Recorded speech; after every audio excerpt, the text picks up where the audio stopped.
আছে হয়তো বলছিল, বললাম না যৌতুকের কারণে বিয়ে বসি নেই। যাই হোক, 1 লাখ টাকা যৌতুক চাই, এই জন্য আর বিয়ে শাদী বসি নেই। বুঝেন না যে আমার 18-19 বছর বয়স। যাই হোক, এরকম যদি তারও বয়স বেশি হোক, সে তো 2 বেলার 2 মুঠো ডাল ভাত খেয়ে রাখতে পারবে, পাশে থাকতে পারবে।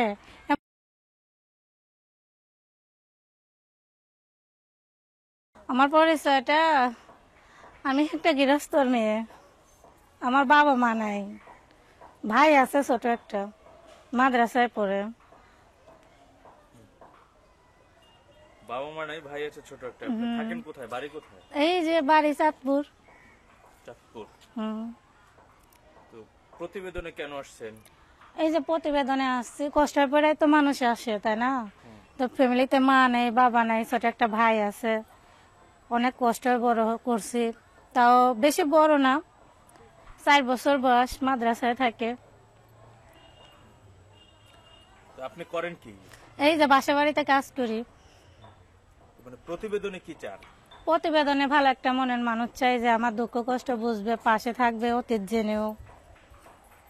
কি আছে অতীতে আপনার? এই যে অতীতে আমার মা নেই, বাবা নেই, এখন সে যদি আমার বিষয়টা জানে শুনে, সে যদি যায় না শুনে আমার পাশে আসে, আপন করে নিতে চায়, পাশে দাঁড়ায়। আপনার বয়স কত? 18-19। 18। নাম কি? লিমা। এই যে আপনার এত বয়স, এর মধ্যে কি আপনাকে বাড়িতে দেখতে কেউ আসে নাই?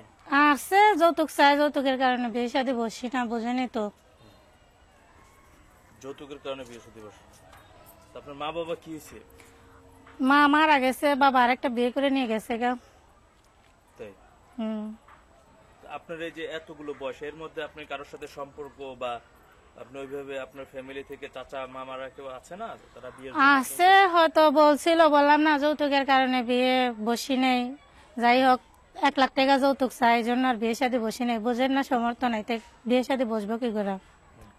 বুঝতে পারছি। তো এখন আপনি কি ধরনের ছেলে চান? এখন কি ধরনের, যে আমার দুঃখ কষ্ট বুঝবে, সে গরিব হোক, 2 বেলা 2 মুঠো ডাল ভাত খেয়ে তো রাখতে পারবে, সে অতীত জেনেও তো আমার পাশে থাকতে পারবে, সে আমার আপদ বিপদ দেখতে পারবে। এরকম যদি একটা মানুষ পাই, তো বিয়ে শাদী করবো। আচ্ছা আচ্ছা, বুঝতে পারছি।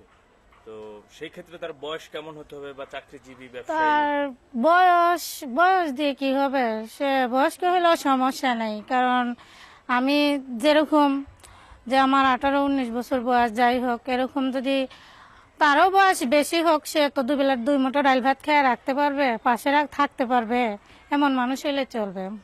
আচ্ছা, আপনাকে সে কিভাবে পাবে? সে আমার নাম্বার আছে, আমার সাথে যোগাযোগ করবে। ভিডিওতে ফোন নাম্বার দিয়ে দেবেন। অবশ্যই। তো নাম্বারে কথা বলার পরে কি আপনার সাথে দেখা করতে পারবে? অবশ্যই। কোথায় কোথায় দেখা করতে পারবে? এই যে চাঁদপুরে এসে দেখা করব। চাঁদপুরে। আচ্ছা, তো ফোন নাম্বারটা দেন তো। বন্ধুরা, কথা বলছিলাম লিমা আপার সাথে, শুনছিলেন তার বিষয়ে বিস্তারিত, তিনি কেন প্রতিবেদনে আসছে। তো আমি তার ফোন নাম্বারটি বলে দিতেছি।